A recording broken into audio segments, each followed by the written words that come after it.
Kenya and Singapore were almost at par many years ago. 60 years later, while strides have been made in Kenya in dealing with the issues of ignorance, health, but there's still work to be done.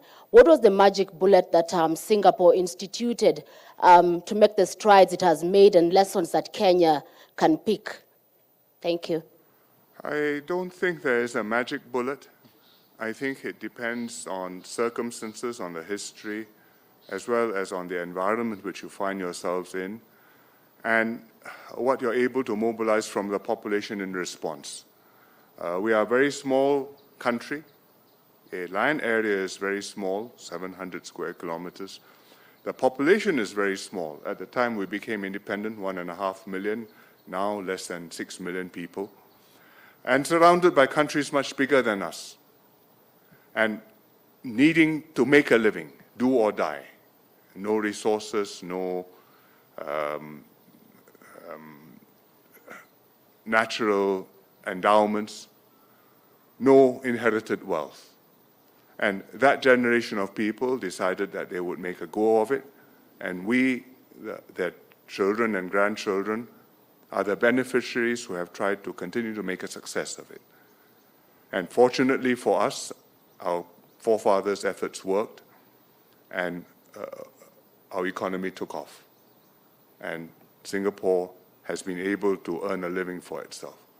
I think every country has got a different path, every country has got different challenges, every country deals with them in its own way, and Singapore hopes to work with them, win-win, mutually beneficially, to help them to progress and to be part of one stable world where we can live in peace with one another and human beings can fulfill the human spirit. I think Prime Minister Lee is being modest. I think they made many correct decisions, which as Kenyans we can benefit from learning. And they are less endowed than us. They have less much of a country than we do.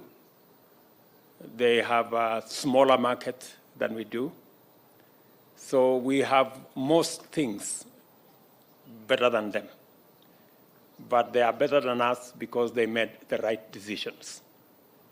I think my invitation and your response, Prime Minister, coming to Kenya, just by coming alone is a testimony for us to read how a country so small, how a country with no endowments, how a country with no natural resources, how a country that was not rich at all and had no inheritance made a success of itself by making the right decisions.